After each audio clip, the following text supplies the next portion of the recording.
Hi, good afternoon. Is everybody awake? Good. So I hear that I'm the one standing between you and the dinner. So I'll be as swift as possible. My name is Jessica Kim. I'm the Manager of Strategy at Shoppers Drug Mart. And I'm very pleased to be here today to talk about the broader Canadian retail market trends to the Marty audience here. Just a quick high-level overview. There are many topics that have been really brought out throughout the presentations, and there's some overlap, so we'll just move quickly along that. But we'll touch high-level retail economy in Canada, and we're going to talk about the consumer trends, and we'll talk about the retail trends. So this is just a high-level overview of the retail sales growth over the last decades, and you'll see the dip in the 2008 and 2009, the economic downturn that we've all weathered through. But generally speaking, at high level, we've had relatively healthy sales growth, and we rebound from the depression pretty well. We're averaging now about the mid 4% range for retail sales growth, and we hope to continue to see this growth going forward. Canada has experienced relatively similar GDP growth compared to the United States, and you'll see on this graph here, the red is Canada and the orange is the United States, so you'll see the curves moving along each other. So you can see that there is a lot of correlation there. Just to demonstrate Korea on the map as well, you'll see the higher GDP growth in general over the last several years. But in absolute terms, obviously, they are averaging about the 50 to 53 between Canada and US, and then Korea the 25,000 per capita. So moving on, we'll discuss some of the high-level consumer trends. And I thought that this was a topic that was briefly touched, but before we talk about that, you need to know that Canadians are actually different than the Americans. So many of these topics have been covered, so I'll touch very briefly on it. We talked about the population. We are about 1/9 of the US, but we're growing quickly. In terms of ethnicity, I think previous presenters covered pretty well. But I want to talk here about two things, which is the shopping. So one of the good examples is the Target. As some of you may know, the Target came into the Canadian market in the last couple of years, and they have over 125 stores in Canada. And there was a little bit of a study that they've done generally on the Canadian consumer, but it wasn't thorough enough that they weren't able to really capture the minds of the Canadian consumers. So, I mean, among the other business problems, regardless, they're really trying to keep their learnings going forward and using that to create a better value proposition within the market. And other retailers such as Nordstrom and Saks Fifth Avenue that are going to come into the Canadian market, they're department stores, and they will also use these kind of learnings as they observe their Target and try to really understand what is different about the Canadian consumer in terms of their behavior, in terms of their shopping. And the second point that I would like to make on this slide is the whole different animal, which is Quebec. So we have a very special province. It is east of the Ontario where we are right now, and it's primarily the people of the French descent or people of the French-speaking descent. So the cultural differences and the notion of the living and shopping and their life is just very different. So many companies are still trying to figure out, especially the ones from the western part of Canada or the west of Quebec, is what is it that they want, and how can I serve their needs, and how are they different across different provinces? So this is something to keep in mind, and they talked about the language requirements before, so this is something that you'll keep in mind going forward. I think this is I'm the third presenter maybe talking about this, so I'll be very quick, but what I'm essentially trying to deliver is that health and wellness is really a big trend in the Canadian market, and people are thinking more about not only the healthy options, but functional options, so vitamin-infused water to omega-infused cereals and such, and they're buying more organics, and they're buying more gluten-free and different dietary, according to different dietary restrictions. So this is a great market. We're all trying to be healthy, and retailers are recognizing the need to be healthy. As a result, the products need to be catered towards that. Canadians are generally becoming more time constrained, as many of the Canadians that are here today, and they'll experience the same. We're buying more, for example, meal solutions because we're busy, so we'll just grab stuff and go, or we'll buy ready to heat and we'll take it home after work and heat up the food, and you'll have more time to relax and socialize with your family. So they're really trying to find solutions that'll make their time, the valuable time, a little bit more flexible. And in terms of shopping trips, they're tending to plan less for shopping now. So there's a lot more impulse purchases, which is a great segue for the next step, which is they're really leveraging the technology these days to try to ease their shopping. So online shopping is not to the extent of what we'll see in, for example, Korea or China, but certainly the online shopping is growing exponentially in the Canadian market. And they're using other methods such as click and collect, which means ordering online and picking up in store. So consumers are really picking and choosing whichever fits their schedule to make that purchase. And Canadians continue to migrate towards urban areas. So 81% of the Canadians living in the country, they are moving towards these big urban centers. And this is about double what it used to be about 100 years ago. So people are starting to really go towards almost near the borders or in major urban big hubs. Toronto, Vancouver, and Montreal constitute for approximately 35% of the total population. So these are the major markets. And lastly, if you look at Canada as a retail, like a consumer market, usually the cities that most companies are interested in are the top 6. We call them the VETCOM. So Vancouver, Edmonton, Toronto, Calgary, Ottawa, and Montreal.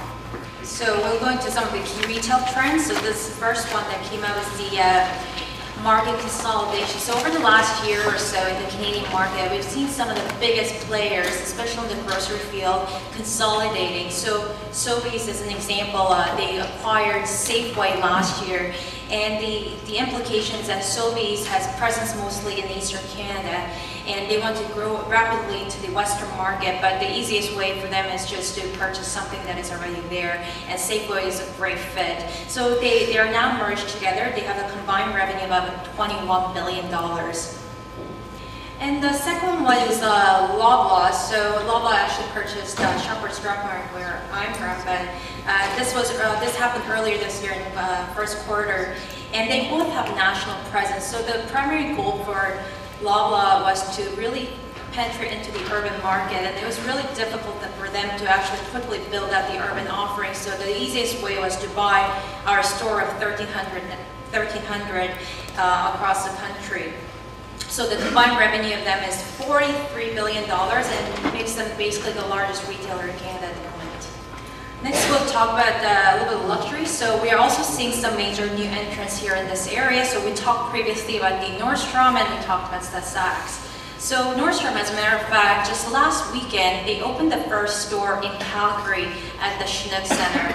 And they're hoping to roll out 5 more of these in major, I guess, shopping centers across the country. And they're in the form of completely new stores.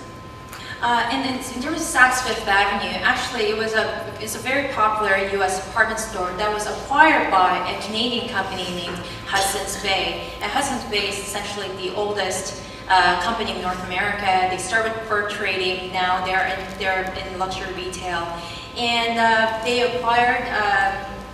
They are going to start rolling out the stores in spring 2016. They'll start with initially a couple of stores, but they're not building the whole new stores.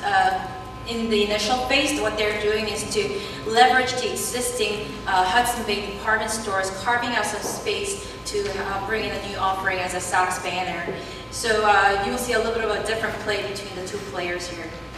And obviously we do have the existing players in the market, which is Holt Renfrew, the top luxury department store in Canada, and Hudson Bay is catching up to that. So what does this mean is that they are starting to see 2 different opportunities. One is that there is a very good real estate productivity in terms of sales in Canada, so compared to the U.S. market. So that's why they're starting to flock over here to actually expand their market. And also, it's an easier country to break into as a first-time international company. But secondly, is the Canadian consumers' appetite for luxury products. So they're starting to buy more, they're starting to care more about the well-being and their self-esteem actualization and such. So they're dressing better, they're eating better, so they're willing to spend top dollars. These companies are understanding the trends to roll it out to these markets. So online players, so you all know about Amazon, and Amazon, I think, across the globe is just posing a threat to all kinds of traditional retail businesses. And it's the same case in Canada, so retailers are closely watching what Amazon is doing. Also, there are some other pure play online retailers.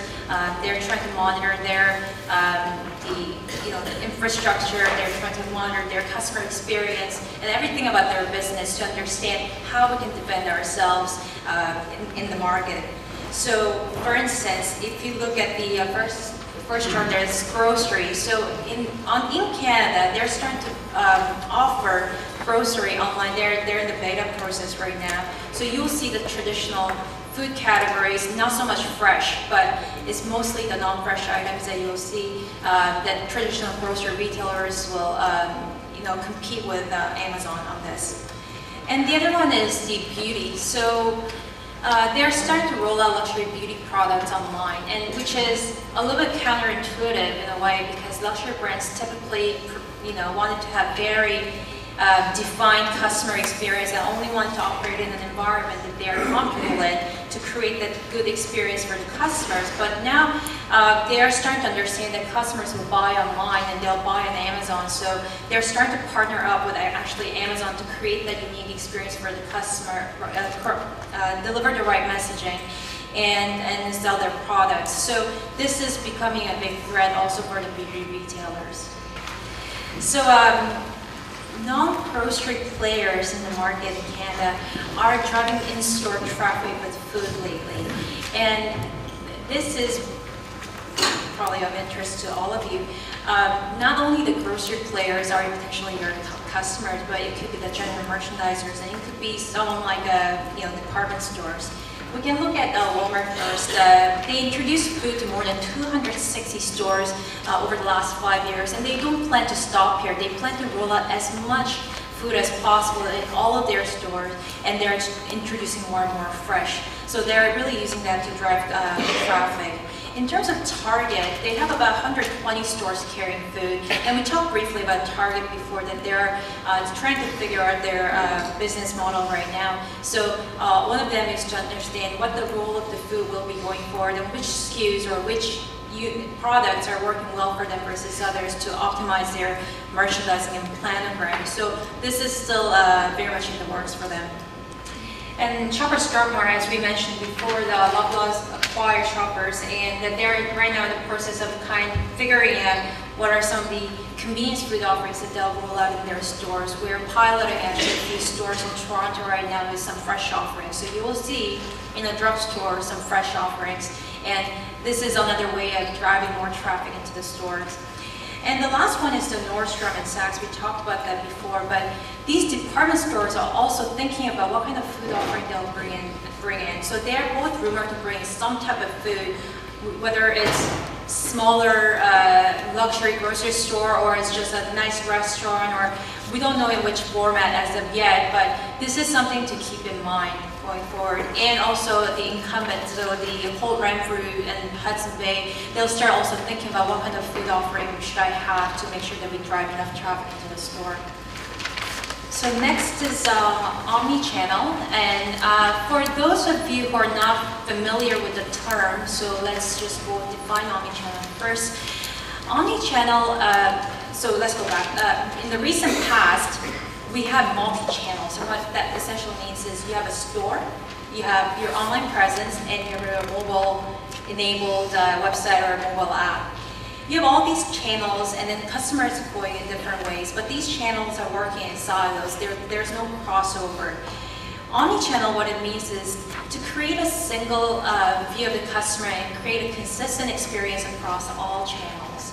So it's really about having that good customer-facing experience, and then from the back end have all the customer information to better understand the customer and always be very consistent in the way you present yourself. So Canadian consumers today are pre-shopping online. This is similar to probably in Korea as well.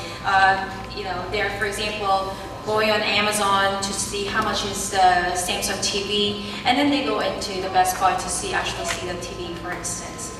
And they're shopping more online, we talked about that earlier, and they're demanding the most convenient way to shop.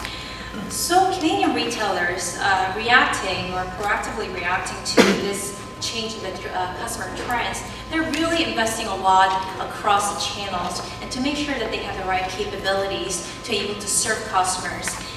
So this is one of the biggest trends as well that it shouldn't be neglected, is that many retailers trying to go into urban markets and trying to offer these smaller format stores. And it's just having the presence in high foot traffic areas key, like urban neighborhoods, major subway station. This will drive traffic into their stores. And as a result of that, you need very unique offerings for those specific markets.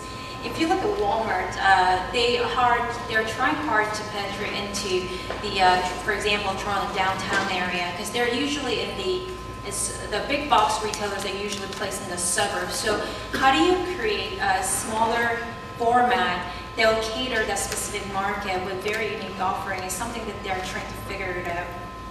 For Loblaws, they opened also a small store format, and they acquired Shoppers Drug Mart to really actually gain the access to that. So from the consumer goods company perspective, it's just really thinking about what is it that the retailers need, or what is it that the consumers need in those specific markets, and help them serve those needs in a very specific way.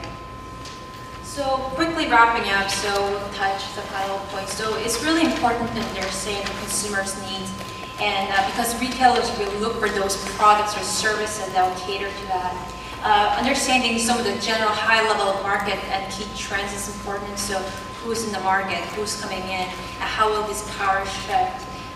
If there are strengths and areas of improvement, understanding those are critical. And you need to differentiate yourself. So being competitive and having a good value in terms of price is good, but what's more for Canadian retailers is to gain products that are not only competitive, but they have great value for their consumers beyond price. So it's understanding how that can help better their lives is a way to present your product.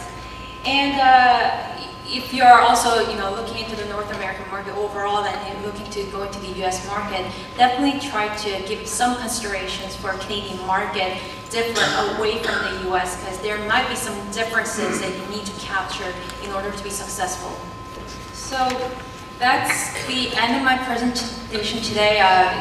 Congratulations to everybody here who's organized it, because you guys had great presenters here, excluding myself. And it was very nice to really get everyone's input from the grocery and beauty and the retail business overall. And I'm sure that the Korean companies here learned a lot about the business structure or the market structure here. So this was great. It was a learning experience for me as well. And thank you very much for your time.